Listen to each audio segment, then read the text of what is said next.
সুপ্রিয় দর্শক মণ্ডলী, universal medical college and hospital limited আজকের সংবাদপত্রে আপনাদের সবাইকে স্বাগত জানাচ্ছি। দর্শক মণ্ডলী, আমাদের সঙ্গে রয়েছেন মাহমুদুর রহমান মান্না। নাগরিক ঐক্যের সভাপতি হিসাবে নয়, ডাকসুর ভিপি হিসাবে আমরা তাকে আজকে আমন্ত্রণ জানিয়েছি। অনেক অনেক ধন্যবাদ আপনাকে স্টুডিওতে আসার জন্য। আমি নিয়ম অনুযায়ী আমি শিরোনামটা দেখে নিই, তারপরে আপনার সঙ্গে ডাকসু নির্বাচন নিয়ে কথা বলবো।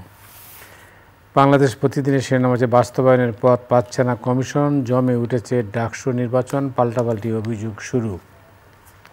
আমি দেখতে পারি প্লিজ। মানবজমিন লড়াইয়ের কেন্দ্রে ছাত্রদল শিবির, টাক মাথায় চোর লাগানো আর জিমের সময় কাটছে পলাতক আওয়ামী নেতাদের কলকাতায়। কালের কণ্ঠ, 16 বছর পর হারানো ক্ষমতা ফিরে পাচ্ছে সশস্ত্র বাহিনী, প্রতিকূল পরিস্থিতিতেও দৃঢ়চিত্ত ডক্টর ইউনূস। আমার দেশ দিল্লিতে শেখ হাসিনার জন্য রাজনৈতিক কার্যালয়, রবীন্দ্র মোহগ্রস্ত বাংলাদেশি সুশীল। আমাদের সময় সুষ্ঠু পরিবেশই বড় চ্যালেঞ্জ, দুদকের মামলায় সাজার হার কমছে, বাড়ছে খালাস। কালবেলা শূন্য অভিবাসন ব্যয়ে শ্রমিক যাবে মালয়েশিয়ায়, ট্রাম্প পুতিন জেলেনস্কির বৈঠকে কি থামবে যুদ্ধ? দেশ রূপান্তর, 3 স্রোতের পাকে ভোট, তৎপর বাকচাষ শিবির, ঢিমে তালে ছাত্রদল। সময়ের আলো, জুলাই সনদের বিরোধ নিষ্পত্তি কোন পথে, বামে বামে দূরত্ব, ভোটে কমছে গুরুত্ব। প্রতিদিনের বাংলাদেশ, নিরপেক্ষ নির্বাচনে সরকারকে সহযোগিতা করবে সেনাবাহিনী, ফ্যাসিস্ট পুনর্বাসন সহজ হবে দলগুলোর মধ্যেকার দূরত্বে। করতোয়া মাইলস্টোনের 3 শিক্ষক, মানবতা সাহসিকতায় চিরস্মরণীয় থাকবেন, অধিকার প্রতিষ্ঠার একমাত্র পথ নির্বাচন। Tarique Rahman. Daily sun, February polls on track. আপনি আলোচনাটা আমরা শুরু করতে চাই। জি, আপনি তো দু দফা ডাকসুর ভিপি ছিলেন। আপনি জানেন যে একটা বিশেষ পরিস্থিতির মধ্যে দিয়ে কিন্তু এবার একটা নির্বাচনের আয়োজন চলছে। কেমন হবে নির্বাচন, আপনার ভাবনায় এই ডাকসু নির্বাচনটা কেমন? আবার এই নির্বাচন নিয়ে বাংলাদেশের রাজনীতিতে কোনো প্রভাব পড়বে কিনা, এই হলো মোটা দাগে প্রশ্ন। এখন আপনি কীভাবে দেখছেন? ধন্যবাদ দিচ্ছি আপনাকে। খুব একটা ইন্টারেস্টিং বিষয়ে কথা বলছেন। মানে এবারে কথা বলার ইচ্ছে আমার মনের মধ্যে টকবক করছে। কেন? মানে ধরেন আমি তো 2বার ডাকসুর ভিপি ছিলাম, যদি ওটা পরপর 2 বছর। কেউ তো 7-8 বছর 10 বছর ধরে ভিপি জিএস থেকেছে, যদিও ফাংশন ছিল না। তো ডাকসুকে আমি ওইভাবে অবজার্ভ করেছি। কিন্তু এইবারের ডাকসু মানে গত যতগুলো ডাকসু নির্বাচন হয়েছে তার সবার থেকে আলাদা বলে আমি মনে করি।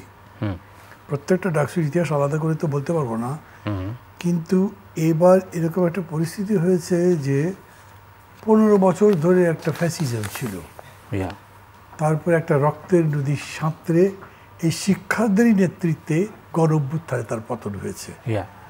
তার ফলে দেশের প্রধান রাজনৈতিক দল ক্ষমতাসীন যারা ছিল আওয়ামী লীগ, তারা নাই, তাদের ছাত্র সংগঠন ব্যান। এই পরিস্থিতিতে যখন ডাকসু নির্বাচন হচ্ছে, খেয়াল করতে হবে এই ছাত্রদের পক্ষ থেকেই দাবি উঠেছে নতুন বাংলাদেশ গড়বার, বদল করে দিতে হবে সব কিছু, ইত্যাদি ইত্যাদি। বিচার চাই সবার, বিচার না হলে হবে না। যে লুটপাট হয়েছে সেগুলোর বিচার করতে হবে, খুন হয়েছে যেগুলো বিচার করতে হবে, এবং পুরো দেশটা এরকম একটা সংস্কার করতে হবে যাতে আরেকবার আবার ফ্যাসিজম ফিরে আসতে না পারে। দেখেন একসাথে কতগুলো রাজনৈতিক প্রশ্ন চলে এসছে, এবং এর মধ্যে আবার যারা এতদিন ধরে আন্দোলন করছে রাজনৈতিক দলগুলো, তারা নির্বাচন চাচ্ছে, সেটাই স্বাভাবিক, এবং তাড়াতাড়িও চেয়েছেন। সেটার একটা পরিবেশ তৈরি হয়েছে বা না হয়েছে প্রশ্ন আছে, কিন্তু এক ধরনের রোড ম্যাপ ডিক্লেয়ার করা হয়ে গেছে। তো ধরেন 6 মাস পরে সামনে নির্বাচন, জনমনে ব্যাপক আশা, আর সেই আশার ভিত্তিতে দেশ নির্বাচন কাঠামো গড়ে তোলার ব্যাপারে শিক্ষার্থীদের প্রচণ্ড আকাঙ্ক্ষা। তারা আগের মতো বিশ্ববিদ্যালয় ক্যাম্পাস চায় না, আগের মতো র্যাগিং চায় না, আগের মতো আপনার এই যে গেস্ট রুম কালচার চায় না, আগের মতো বুলিং চায় না, যে দখলদারিত্ব ছিল সেটা চায় না। এই সব কিছু মিলে একটা নতুন আঙ্গিক, অথচ গত 15 বছর শিক্ষাঙ্গনে কোনো রাজনীতি ছিল না। ফলে পিকুলিয়ারলি আমি দেখলাম যে ডাকসু নির্বাচনের ঢোল বেজেছে কিন্তু নাচ নেই, মানে এক ধরনের আমেজ তৈরি হয়েছে বটে, কিন্তু ওই উৎসবের কোনো একটা ঢেউ তরঙ্গ কিছু দেখছি না। হয়তো নিশ্চয়ই আলটিমেটলি হবে, কিন্তু আমি বলছি যে আমাদের সময় ডাকসু নির্বাচন নিয়ে মাস ধরে জল্পনা কল্পনা, সভা সমিতি, মিছিল মিটিং। নতুন আর এক বিষয় হয়েছে যে বিশ্ববিদ্যালয় কর্তৃপক্ষ বলেছে যে হলগুলোতে কোনো রাজনীতি চলবে না। এটা একটা ইউনিক, মানে ইউনিক মানে কি কত প্যারাডক্সিক্যাল আপনি চিন্তা করেন যে এত বড় একটা আন্দোলনের মধ্যে দিয়ে আকাঙ্ক্ষাই হচ্ছে নতুন দেশ গড়ব, অ্যাবসলিউটলি পলিটিক্যাল সেটা। এবং সেটা কে করবে? ডাকসু মানে এটা অনেকেই ভুল করছে। আমাদের ছাত্রদের যে গৌরব ঐতিহ্য, ডাকসুর যে গৌরব ঐতিহ্য, সেটা কিসের? সেটা 52, তখন ডাকসু ছিল না, কিন্তু ছাত্র আন্দোলনের ফসল আমাদের ভাষা। 60, 62, 66 আন্দোলন মানে শিক্ষার এবং 6 দফার পুরোটা ক্রিয়েশন অফ ছাত্র। তারপরে ধরেন যে আপনার এই যে স্বাধীনতা যুদ্ধ, তার পতাকা উঠলো বটতলাতে, কত নদী রক্ত কিন্তু নামলো না। তার মানে ডাকসু শ্রমিকদের ট্রেড ইউনিয়ন নয়, ডাকসু বার্গেনিং এজেন্ট নয়, ডাকসু একটা লোকাল বডি নয়, DUCSU absolutely representation of the people's will through students unity বা স্টুডেন্টস আপনার ইউনিয়ন যেরকম করে বলেন। অথচ সেইখানে বলা হচ্ছে যে এরা রাজনীতির ভিত্তিতে হবে না।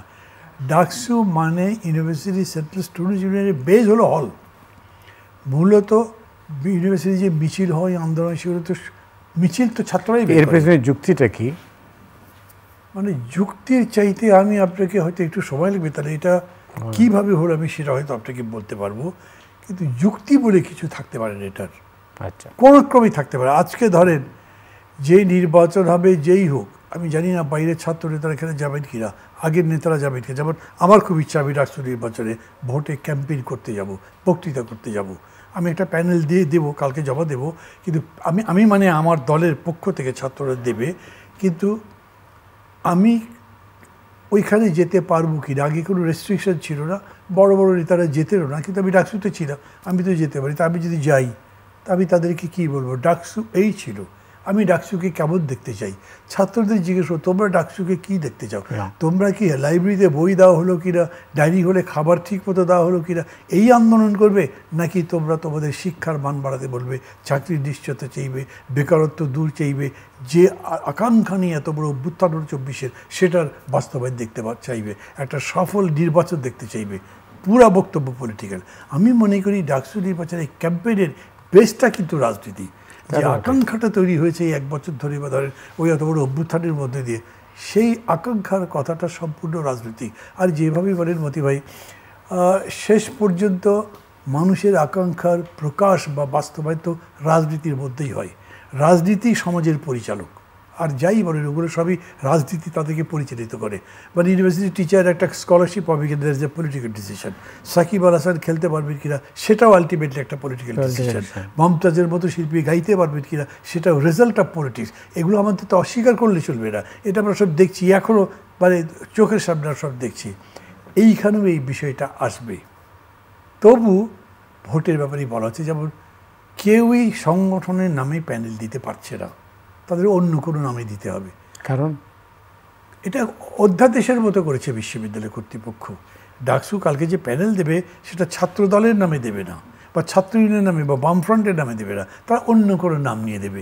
আরও মজার ব্যাপার যে একেবারে চিহ্নিত ছাত্র আন্দোলনের নেতা বা নেত্রী, কোনো সংগঠনের প্রেসিডেন্ট সেক্রেটারি লেভেলের, তারা পরিচয় দিয়ে পারছে না আমি কোনো দল করি না। আপনি দেখেছেন তো এনসিপির যে ছাত্র সভাটি কি বাকশাস বলে, ছাত্র সংসদ যেটা, ওরা বলেছে না আমরা কোনো রাজনৈতিক দলের সাথে নাই। অদ্ভুত, ওরা তো তাদেরই বাই প্রোডাক্ট, কিন্তু তারা সেই কথা বলল। তার মানে ছাত্রদের এটা এক ধরনের ডিপলিটিসাইজেশন। এই ডিপলিটিসাইজেশন কারা চাইতে পারে না? এটা মেনেই তো নির্বাচনটা হচ্ছে। মেনেছে, কিন্তু যখন প্রথম এই আলোচনাটা উঠেছে, আমি একটা আলোচনায় ছিলাম সেটা কয়েক মাস আগে, আমি তখন বলেছিলাম যে এইভাবে তার ডাকসু নির্বাচন হবে না। সংস্কার আপনারা জাতীয় নির্বাচন সবাই চান, এইখানে পুরো বিষয়টা সংস্কারের দাবি তোলেন, কিন্তু রাজনীতি তো থাকবে। তবে হঠাৎ করে যে দিয়ে দিল, মানে ধরেন এখন ডাকসুকে কেন্দ্র করে, আপনি জানেন কিনা জানি না, বামফ্রন্ট অভিযোগ তুলেছে দুটো সংগঠনের নামে যে এরা আওয়ামী লীগের ছাত্রলীগের ছেলেদেরকে নমিনেশন দিচ্ছে, তাদেরকে দলের মধ্যে ভিড়াচ্ছে। ছাত্রদল অভিযোগ করেছে যে তারা ফর্ম তুলতে যাওয়ার সময় এই যে এনসিপি যারা আছে বাচ্চাস, এরা তাদেরকে বাধা দিয়েছে যাতে না তুলতে পারে। ওরা আবার অভিযোগ করেছে যে না, ওরা সময়ের পরে গেছে, কেন নেওয়া হলো?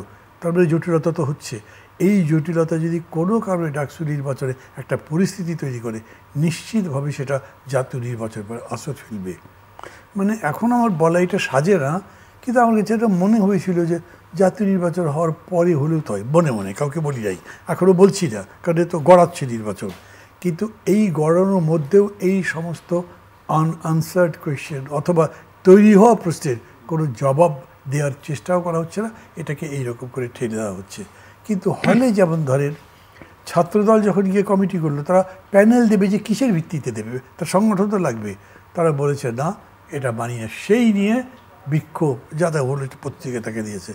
এখন আমি শুনলাম যে ডাক হলগুলোতে আপনি ছাত্র সংগঠনের নামে দিতে পারবেন না, এমনকি কোনো একটা জায়গাতে যাকে ডিক্লেয়ার করা হয়েছে ছাত্রদলের ক্যাডেট হলে, তাকে ভিপি দেওয়া দিতে চেয়েছে তারা বলেছে না, এটা হবে না। এইরকম ধরনের মানে বচসা বা বাস তাদের মধ্যে চলছে। এই অবস্থায় কেমন ডাকসু নির্বাচন চান আপনি? মানে এটাই তো আমি বলছি যে এটা তো বলা খুব মুশকিল। এখন ধরেন আমাদের সময় কি হয়েছে, প্রধানত আমাদের সাথে ছাত্রলীগের প্রতিদ্বন্দ্বিতা ছিল, তখনও ছাত্র, আপনার তো মনে আছে, ছাত্রদল তখন ওরকম করে দাঁড়াই নেই। দুইজন ক্যান্ডিডেট খুব প্রমিনেন্ট ছিলাম আমরা, আমি এবং ওবায়দুল কাদের।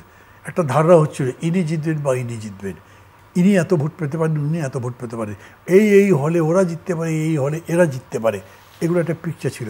আপনি কথা বলে দেখেন, ভোটার যারা, এমনকি যারা এই প্যানেলের লিডার আছে, তারাও বলতে পারবে না, এতই একটা সুপারফ্লুয়াস বায়ু টাইপের নির্বাচন হচ্ছে। আপনি যখন ডাকসু ভিপি হন তখন মানে অলটুগেদার কি কতজন ছিল ভোটার? ভিপি ওইটা আবার ভিপি না, মানে এমনিতে স্টুডেন্ট ছিল কত ঢাকা ইউনিভার্সিটিতে তখন? কত 25 অ্যারাউন্ড, 22-25 আর কি, হ্যাঁ এরকম। আর এখন তো এটা 40-এর কাছে, এটা অনেক বড় হয়ে গেছে। তো এই এত বড় নির্বাচন হবে এবং তার কোনো ক্যারেক্টার থাকবে না, এবং এইখানে আরও মানে আমি ঠিক জানি না এর মধ্যে যে পরিচিতি সভাগুলো কীরকম করে হবে। বিশ্ববিদ্যালয় কর্তৃপক্ষ এটার প্রচারের জন্য যে আইটিনারি দেয় না, স্কেজুল দেয়, যে ওর মধ্যে কিন্তু পরিচিতি সভা ইত্যাদি ইত্যাদি, আমরা যেমন বটতলায় সভা করতাম, তারপরে সায়েন্স ফ্যাকাল্টিতে করতাম, সায়েন্স অ্যাডিক্সে করতাম, গিয়ে হয়তো সোশ্যাল ওয়েলফেয়ারে করতাম বা মলে করতাম। হ্যাঁ, আমি তো কাভার করতে গেছি। হ্যাঁ, তো এখন এরকম তো বলছে না তারা, কীভাবে হবে আমি তাও জানি না, কিন্তু এটা করতে গিয়েও তো ধাক্কাধাক্কি লাগতে পারে। মানে এগুলোর কন্ট্রোল বাকি এগুলো আমি কিছুই জানি না। সেই জন্য আমি বলছি যে বেশ কিছু গ্রে এরিয়া আছে এই নির্বাচনের, কিন্তু ছাত্রদের মধ্যে ওই আকাঙ্ক্ষাটা হয়েছে যে তারা বিশ্ববিদ্যালয় বা হলগুলোতে আর ওই রাজনীতি, ছাত্র রাজনীতি দেখতে চায় না। মতি ভাই, ওই রাজনীতি, ছাত্র রাজনীতি মানে হলো আবরারকে হত্যা করার রাজনীতি। ওই ছাত্র রাজনীতি মানে ওবায়দুল কাদের নির্দেশ দিল আমার ছাত্র এই যথেষ্ট ছাত্র নেই, ওরা নেমে যে হামলাগুলো করলো, কিন্তু এখন তো সেটা নাই। ট্রমাটা ছাত্রদের মধ্যে হয়েছে এটা আমি মানি, কিন্তু সেই ট্রমা তো সারা দেশের মধ্যেই হওয়ার কথা। যেই বিভৎসতা আপনার যাত্রাবাড়ি হয়েছে, বা ধরেন যে উত্তরা হয়েছে বা মিরপুর হয়েছে, ওই বিভৎসতা কিন্তু ঢাকা বিশ্ববিদ্যালয় হয়নি, বরঞ্চ এটা দেখেন যে আপনার ওই প্রাইভেট ইউনিভার্সিটিগুলো যেখানে আছে ওই জায়গাতে বেশি হয়েছে। তো ওটা তো এখনও নির্বাচনের দিকে যাই নাই। আপনি যদি ছাত্রলীগ বাড়াবাড়ি করেছে বলে মনে করেন যে ছাত্র রাজনীতি নিষিদ্ধ, তাহলে ছাত্রলীগের তো ফাদার হলো আওয়ামী লীগ, এবং তারা বাড়াবাড়ি করেছে 100 গুণ, তাহলে আপনি তো দেশের রাজনীতি বন্ধ করে দিতে হয়। মানুষের ট্রমা তো আছে, আবার কি সেই আওয়ামী লীগ ফিরে আসবে? এবং এই আশঙ্কা তো বেশি করে আছে যে আওয়ামী লীগ যেহেতু পার্শ্ববর্তী দেশ তাদেরকে জায়গা দিয়েছে, তাদের আশ্রয় প্রশ্রয়ে তারা তৎপরতাও চালাচ্ছে, ওই জন্য তুমি জাতীয় রাজনীতি বন্ধ করলি, তাতে এটা বন্ধ করলেন কেন? কিন্তু তবু ছাত্রদের মধ্যে এই প্রবণতা আছে, এটা আমি স্বীকার করছি, বা মানে আমি দুঃখের সাথে স্বীকার করছি। তারা মনে করছে ছাত্র রাজনীতি না থাকলে, হলের মধ্যে যদি ছাত্র সংগঠন না থাকে, আমরা সেফ থাকব। কিন্তু ছাত্ররা তাদের জাতির জন্য যে বৃহত্তর দায়িত্ব পালন করে আসছে এতদিন ধরে, এবং 1 বছর আগেও যে অঙ্গীকারটা করেছে, সেই অঙ্গীকার তো এতে রক্ষা পাবে না। ফলে আমি মনে করি জায়গাটা থাকবে না, এটা দুঃখ কষ্ট। তর্কের ক্ষেত্রে যারা জিতলেন তারা তো তাদের তো একটা পরিচয় আছে, বলা হচ্ছে না পরিচয়, কিন্তু তখন তো পরিচয় বলা হবে। জি, তাইলে তো রাজনীতি ফিরে আসলো। না, ডাকসু নির্বাচনের পরে এই রাজনীতি আটকাতে পারবে বলে আমি মনে করি না। কোনো কারণে আমি দেখি না তো, এটা সম্ভব নয়। তারা ওই দিকে যাবেই, কিন্তু এই কাজটা করছে কারণ আপনি জিজ্ঞেস করেছিলেন না যে কীভাবে হচ্ছে কেন। আমার মনে হয় যারা বিরাজনীতিকরণ চেয়েছিল, যেমন ধরেন যে গুপ্ত রাজনীতিরই একটা কথা উঠেছে। বামফ্রন্ট অভিযোগ করেছে দুটো সংগঠন তারা ছাত্রলীগের যারা যারা ছিল, শিবির যারা যারা ছিল তাদের জায়গা দিয়েছে, তো ওদের জন্য তো ওইটা সেফ শেল্টার, কাজে তারা এখন প্রকাশ্য নাও চাইতে পারে। আর একটা হতে পারে যারা মনে করে যে আমরা বরঞ্চ একটু গা ঢাকা দিয়ে কাজ করতে এত বছর ধরে করে করে এগিয়ে গেছি, অন্যরা আমাদের সাথে পারবে না, আমরা যদি ওই পদ্ধতি রাখতে পারি, প্রকাশ্যটা বন্ধ করে দিই, সেজন্য বন্ধ করে দেওয়ার চিন্তা করে থাকতে পারে। এবং সেটা বিশ্ববিদ্যালয় কর্তৃপক্ষ খুব বুঝে করেছে তা মনে করি না। রাজনৈতিক দলগুলো এই ব্যাপারে খুব সচেতন তাও মনে করছি না। কেন, এইটা নিয়েই ছাত্রদের কথা বলা উচিত ছিল প্রথম থেকেই, যে হলগুলো খুলে দাও, ছাত্র রাজনীতি মুক্ত করে দাও, বিতর্ক সভা করো। এটা তো এক ধরনের মানে কম্প্রোমাইজ, মানে বিরাজনীতিকরণের সঙ্গে মানে অনেকটাই তো মানে কি দেখছি যে রাজনীতি বাদ দিয়ে আপনি বলছেন যে আমার কোনো পরিচয় নাই। মানে মতি ভাই, এরকম একটা থিওরি আছে না যে মানুষ আসলে চরিত্রবান হয় কেন, অপরচুনিটি পায় না বলে, সে ব্যাড থিং, এরকম কথা আমি স্বীকার করছি না। কিন্তু একইভাবে বলে মানুষ লড়াই করে কখন ঠেকে গেলে, তাছাড়া সে আরামে থাকতে চায়। পাশে বাড়ি দেখছে, মানে ওই যে ইউরোপ আমেরিকাতে শুনেছি রাস্তার পাশে মেয়ে রেপ হচ্ছে, দেখলেও এগিয়ে যেতে চায় না। একটা বড় একজন কেউ বিপদে পড়েছে, যেতে চায় না, ধরলে যদি আবার তার নামে একটা ইন্স্যুরেন্স একটা দাবি করে বসে, এসব ইউরোপ আমেরিকাতে কিন্তু হয়ে গেছে অলরেডি। তা আমাদের এখানে এমন হতে পারে যে আমরা সরকার হয়ে যাচ্ছি, অ্যাভয়েড করতে চাই, কারণ কোনো বিপদের মধ্যে যাবো না, ঝামেলার মধ্যে যাবো না। আর আমাদের পারিবারিক শিক্ষাই তো ইউনিভার্সিটি যাবা, কলেজে যাবা, রাজনীতি কিন্তু করবে না। ওই জায়গাতে তুমি তোমার মতো থাকবে, তোমার মানুষ হতে হবে, এগিয়ে যেতে হবে, পাশ করতে হবে। মানে এই কালচারটা এইভাবে ডমিনেট করে গেছে এইখানে, বাট এটা রাখতে পারবে না। খেয়াল করেন, উই হেট পলিটিক্স হ্যাশট্যাগ কত পপুলার হয়ে গেছিলো, ওইটা পপুলার থাকতে থাকতে এত বড় অভ্যুত্থান হয়েছে ছাত্রদের। সেটা সম্পূর্ণ রাজনৈতিক, রাতারাতি আপনার কোটার আন্দোলনের স্লোগান বদলে চলে আসছে সরকার উৎখাতের আন্দোলন। ফলে যারা এরকম মনেই করছেন তারা রাখতে পারবে বলে মনে হয় না। তবে এই ডাকসু নির্বাচন কী হবে শেষ পর্যন্ত তা আমি বুঝতে পারছি না, এখন বুঝতে পারছি না। হয়তো 7 দিন 10 দিন পরে যদি আপনার সাথে আবার কথা হয়, তখন আবারও আপনি আমাকে প্রশ্ন করবেন না, আমারও বলবার দরকার লাগবে না, আমরা দেখবো যে কী হচ্ছে সত্যি সত্যি। আপনার নিজের ভাবনায় কি কেমন নির্বাচন, মানে আপনি মনে করেন যে আপনি 80-র দশকে আপনি ডাকসুর ভিপি ছিলেন, আজকে এই 2025-এ এসে আমরা যে নির্বাচনটা দেখতে পাচ্ছি, যেটা হতে যাচ্ছে, সেই নির্বাচনে আপনার প্রত্যাশা কী? আচ্ছা, সেটাই কথার জবাব দেওয়ার আগে বলি, 69-এর গণঅভ্যুত্থানের সময় তোফাল ভাই এক সময় পল্টন ময়দানে বক্তৃতা করতে গিয়ে বলেছেন যে চাঁদাবাজি হচ্ছে, অনেকেই চাঁদা তুলছে আমাদের নাম করে, চাঁদা দেবেন না ইত্যাদি ইত্যাদি। তখনকার সাথে এখনও দেখেন ওই চাঁদাবাজির বিষয়টা আছে। তখনও শুনতাম ওই ভালো ছাত্র কেন রাজনীতি করতে যাবে, রাজনীতি করো, তার থেকে দূরে থাকো। এই প্রবণতা রিলেটিভলি কম, এখন পলিটিক্সের পক্ষে কথাবার্তা বেশি, অনেকগুলো দল তো এর মধ্যে হয়ে গেল। ফলে হলো কি, ধরেন আমি মনে করি রাজনীতি এই জায়গাটা দখল করবে, এরকম যদি বলেন, আমি যেহেতু এরকম মনে করছি, আমি চাই যে তা হোক। আমি মনে করছি, ধরেন আমি যদি সুযোগ পাই, ভাই আমি একদম আমার কথা বলছি, আমার আকাঙ্ক্ষা আছে আমি ডাকসু ইলেকশন উপলক্ষে ঢাকা ইউনিভার্সিটিতে মিটিং করতে যাব। আমি কোনো গোলমাল করতে যাব না।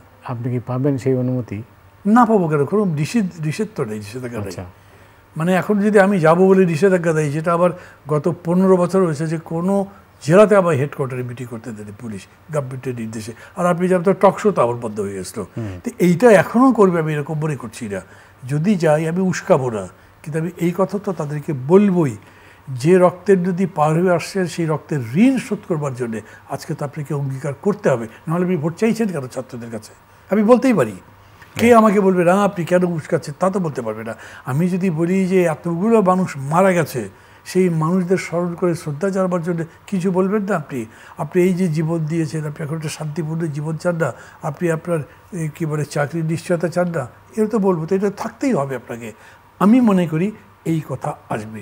তখন আপনি যদি বলেন আপনি কি কবরের শান্তি চান নাকি সংগ্রাম করে শান্তি চান, সেই শান্তি যেটা আপনার জীবনও চলবে স্রোতধারার মতো, বন্ধা হয়ে যাবে না, আটকে যাবে না, এবং তার মধ্যে আপনি শান্তিও পাবেন। স্ট্রাগল করতে হবে কিন্তু তার মধ্যে শান্তি অর্জন করবেন। আমি মনে করি শেষ পর্যন্ত এটাই তো জয়যুক্ত হয়েছে, এইখানেও তাই হবে। মতি ভাই আমি একটু বলি, জানি না, আমার দর্শকদের কাছে আমি ক্ষমা চেয়ে দিচ্ছি।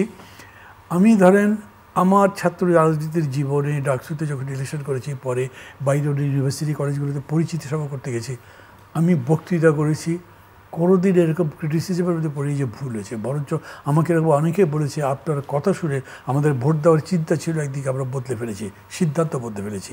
আমি মনে করি যে আমি বলে না, যে কেউ যদি তার কথা যুক্তিযুক্ত হয় এবং কথাটা উনি মেক করতে পারে, কত ভালো বলছেন তার দরকার নেই, কিন্তু কথাটা স্পষ্ট করে বলতে পারেন, যিনি শ্রোতা তিনি তারটা কনভিন্স হতে বাধ্য, কারণ আমি যুক্তির কথা বলছি। আমি যখন গিয়ে বলতাম বক্তৃতা করে যে আপনারা যে রাজনীতি থেকে দূরে থাকতে চান, পাশ করবার পরে চাকরি পাবেন তার গ্যারান্টি আছে, তাহলে সেই চাকরির জন্য কার কাছে বলবেন? সরকারের কাছে বলবেন, তো সেটাই তো রাজনীতি। এই ডাকসু নির্বাচনের প্রভাব কি জাতীয় নির্বাচনের কোনো প্রভাব মানে ফেলবে কি? মানে এই জানেন, এই সব প্রশ্নের জবাব দেয়, এই ধরনের প্রশ্ন আমি আগেও পড়েছি, এর মধ্যে এটাও আমার কাছে কষ্ট করে বলছে। আগে কীরকম হতো, ধরেন ডাকসুতে জাসদ জিতেছে, জাতীয় রাজনীতিতে জাসদ একটা ফ্যাক্টর হয়ে গেল, কিন্তু এখন এমন কেউ জিততে পারেন যাদের জাতীয় রাজনীতিতে এমনিতেই তেমন কোনো প্রভাব নেই। তো তাহলে কী হবে? এটা দিয়ে তো কিছু হবে না। যদি এমন হয় ছাত্রদল জিতে গেছে, তাহলে কিন্তু সবাই বলবে বিএনপি, আর ভাই কিচ্ছু নেই, ইউনিভার্সিটিও সবাই চলে গেছে। কিন্তু ছাত্রদল বাদ দিলে ছাত্রলীগ তো নাই। আর যারা যারা আছে ছাত্র সংগঠন রাজনীতির সাথে যুক্ত আছে, তাদের কারো ওই রকম জায়গায় যাওয়ার কি সম্ভাবনা আছে? আমি মানে ক্যাম্পেইন করছি না, কারো ছোটো করতে চাচ্ছি না, ইমিডিয়েটলি সেটা দেখছি না। যেরকম আশা সবার ছিল যে এনসিপি একটা কিছু করবে, তার একটা ছাত্র সংগঠন করেছে, ছাত্র সংগঠন বলছে আমরা এনসিপি বা কারোর সাথে নাই, তোরা জিতলে তখন বলবে আমরা আছি ওদের সাথে। লোকে বলবে ব্যাপার কি, তোমার খালি জেতার জন্য একটা বলো, জিতলে এবার আরেকটা কথা বলো, মানে পুরা জিনিস আমি আবার বলি বায়বীয় হচ্ছে না। কি বলবেন আপনি? এটাকে জাতীয় রাজনীতির প্রভাব কীভাবে ফেলবে? এই ছাত্র রাজনীতি যদি বলতো ডাকসু নির্বাচনে যে আমরা ডাকসু রাকসু চাকসু সব জায়গাতে এটা চাই যে দেশে একটা গণতান্ত্রিক ব্যবস্থা গড়ে উঠুক, যে সংস্কারের চেষ্টা হচ্ছে সেই সংস্কারের মধ্যে দিয়ে একটা উন্নত সংস্কৃতি রাজনীতি গড়ে উঠুক, আমাদের সেটাই লক্ষ্য, এটা জাতীয় রাজনীতিকে আপনাকে এগিয়ে দিতে পারত। কিন্তু এই বক্তব্য নিয়ে কি কেউ নামতেও পারে আমি এখন জানি না, কিন্তু এখন পর্যন্ত সেই ট্রেন্ড আমি দেখছি না। ফলে এই জায়গাতে আবার একটু আমি ধাক্কা খাচ্ছি, এবং আমি এটা ফিল করি, ধরেন আমার কথা যারা শুনবে তাদেরকে আমি এটাই করতে বলবো। কারণ এইটা না হলে কেবলমাত্র ডাইনিং হলে খাবারের মান বাড়ানো আর লাইব্রেরিতে 10টা বই বেশি দেওয়া, এই সংগ্রাম ছাত্ররা জীবনেও করেনি, এটা করবে কেন? ওয়েল, যেহেতু সুযোগ পেলাম অন্য যেটা জাতীয় রাজনীতি নিয়ে একটু আলোচনা করি। এই জাতীয় রাজনীতি নিয়ে তো অনেক ধরনের মত পার্থক্য, নোট অফ ডিসেন্ট থেকে শুরু করে অনেক জিনিসই আমরা লক্ষ্য করছি। অনেক বিষয়ে আপনারা একমত হয়েছেন, অনেক বিষয়ে একমত হননি। তো এই পরিস্থিতিতে নির্বাচনে যাওয়া যে প্রস্তুতি চলছে, সামনে তো ফেব্রুয়ারি মাসে নির্বাচন, এই অনৈক্যের মধ্যে দিয়ে নির্বাচনে গেলে পরে এটা এই যে সমঝোতা আপনারা চাচ্ছেন বা সরকার চাচ্ছেন ঐক্যমত্য কমিশনের মাধ্যমে, সেটা কত দূর হবে? আমি না প্রথম থেকে এই কথা বলছি যে যারা যারা সামনে নির্বাচন জাতীয় ঐক্যের স্লোগান তুলছেন তারা ঠিক করছেন না, এটা হতে পারে না। তো আপনি আর আমি প্রতিদ্বন্দ্বিতা করছি, আমি আর আপনি ঐক্য গড়ে তুলব, এটা কোনো কথা? আমার আর আপনার মধ্যে বোধটা এই থাকতে হবে, যদি জাতীয় কোনো সংকট হয় আমাদেরকে একসাথে যেতে হবে। আদারওয়াইজ আমরা আমাদের রাজনীতি, আমাদের মত পার্থক্য নিয়ে, দৃষ্টিভঙ্গির পার্থক্য নিয়ে প্রতিদ্বন্দ্বিতা করছি, বেশি সমর্থন যেদিকে সেই দিকে এটা হবে। সেই ভিত্তিতে যদি বলেন তাহলে ওইটা কোনো সংকট, কিন্তু সংকটটা হয়েছে কি, এমন কিছু কিছু বিষয়ে ডিফারেন্স হয়েছে যেটা থমকে দিচ্ছে সব মানুষকে। কেমন একটা আমাদের কাছে প্রস্তাবনা এসছে এই ঐক্য কমিশনের পক্ষ থেকে, যে জুলাই সনদ করা হয়েছে, সেই সনদের মধ্যে অঙ্গীকার আছে। অঙ্গীকারে বলা হচ্ছে আমরা এখানে যা যা অঙ্গীকার করছি সেইটা আমরা পালন করব, এটাই আমাদের অঙ্গীকার, যা যা ঐক্যমত হয়েছি বা যেভাবেই হোক, যে সনদে সই করছি, এইটা যা সই করে গৃহীত হবে সেইটা সব কিছুর উপরে থাকবে, এমনকি তার উপরে কোনো কোর্টের রায় চলবে না, তার উপরে আপনার কোনো কনস্টিটিউশন চলবে না। যদি কোনো জায়গায় মানে কনস্টিটিউশনের সাথে এটা সাংঘর্ষিক, তাহলে সনদ প্রিভিল করবে, কনস্টিটিউশন না। তখন এইটা কি করবেন? ওই দিকে একটা গ্রুপ আবার বলছে যে তাহলে আপনারা যে এত সব একমত হলে মানবেন যে তার কি গ্যারান্টি? তার আমরা একটা লিগ্যাল কোনো কাভারেজ চাই, এবং এটা যে বাস্তবায়ন করবেন তার পদ্ধতি কী। মানে দুটোই খুব জটিল প্রশ্ন। এরকম কথাও কেউ কেউ বলেছেন, এগুলো যদি সলভ করা না হয় তাহলে আমরা সনদ সই করবো না। সনদ সই না করলে এই কমিশন কি নির্বাচনে যাবে? এই অন্তর্বর্তী সরকার কি নির্বাচনে যাবে? নাকি মাঝে মাঝে আবার ডক্টর ইউনূস বলেন আমার কথা না শুনলে আমি ছেড়ে ছেড়ে চলে যাব, ওরকম করবেন? তখন কি হবে? এই ভয়, এই আশঙ্কা মানুষের মধ্যে আছে। What is the solution? আমি আপনাকে বলি, যেহেতু মানে আপনি প্রশ্নটা করেছেন, থ্যাংক ইউ ভেরি মাচ। আমি একটা সুযোগ পেলাম বলবার। আমি ব্যক্তিগতভাবে মনে করি, আমি এতদিনের অভিজ্ঞতা যাই দেখেছি, আমি দেখি যে সমস্যা যত বড়ই হোক তার সমাধান আছে। মানুষ তো সেইভাবেই এগিয়েছে, সেটা থিওরিটিক্যাল হোক, প্র্যাকটিক্যাল হোক, যেটা নিয়েই বলে আর কি। এইখানেও একটা সলিউশনের জায়গা বার করতে হবে। What is the legal coverage? যারা লিগ্যাল কাভারেজ চাচ্ছেন তাদের মধ্যে যুক্তি আছে, যদিও যুক্তিহীনতার কথা আমি বলতে পারি। পাকিস্তান আবার অত বড় যে নির্বাচন হলো একটা এলএফও দিয়ে, গভর্নমেন্ট এলএফও দিয়েছে, কেউ তো সই করে নাই। এখানে তো তবু সবাই সই করতে চাচ্ছে, তবু বিশ্বাস করছেন না। আমি সই করছি, অঙ্গীকার করছি করব, আপনি বিশ্বাস করছেন না। না, আপনাকে দেখেছি অতীত, আপনি নাও করতে পারেন। তখনও আবার আমি বলছি যে ভাই কী করতে হবে বলেন।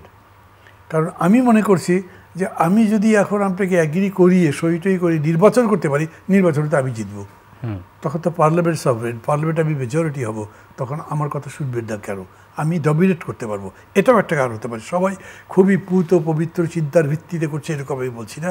আমি মানে ফোর্সেস রিলেশন যেরকম আছে সেই কথাটা বলছি।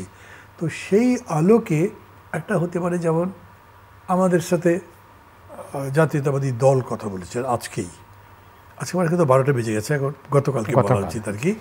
তো ওইখানে তাদেরকে আমরা প্রশ্ন করেছিলাম, তারা নিজের থেকেই বলেছেন যে যেইভাবে বলা হচ্ছে যে এটা মানতে আমরা বাধ্য, এমনকি এটার উপরে মানে এই সনদ কনস্টিটিউশন এটার উপরে থাকবে, এটা আমরা বলবো না, এরকম হবে না, এভাবে চলা যাবে না।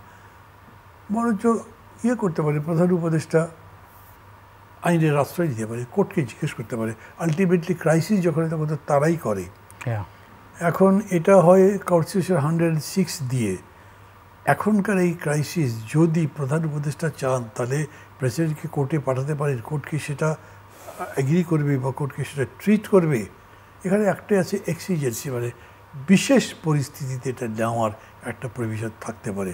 অতএব আমি বলছি যে এরকম হয়নি যে এক পক্ষ আর এক পক্ষে কাটারই চিন্তা করছে, বরঞ্চ অ্যাকোমোডেশনের চিন্তাটা আছে। এবং আমি দেখছি সেটা বড় দলের পক্ষ থেকে আছে, বিকজ তাদের কাছে চাংটা তো বড়, সুযোগটা বড়, পরে যাবার সম্ভাবনা বেশি। অতএব তারা এইটা বলছে, অতএব এইটা কোনো একটা জায়গাতে সেটেল করবে বলে আমি আশা করি। যদিও সংকটটা তত্ত্বগতভাবে বেশ জটিল, আইনিগতভাবে বেশ জটিল। 1 মিনিট আছে হাতে, জি শেষ কথাটা কি? মানে আমি শেষ কথা বলবো এইটাই যে দেখেন, এত বড় একটা স্যাক্রিফাইসের পরে যেখানে আসছি, মানে যারা মনে করছেন যে না এইটা না হলে হবে না, এরকম করে বলছেন বাধ্য করবো সরকারকে, তো বাধ্য করতে গিয়ে বাধ্য তো করতে পারবেন না। শেষ পর্যন্ত এই সরকার থাকবে না, মার্শাল আসতে হবে। তো মার্শাল আসতে তো লাভ হলো না।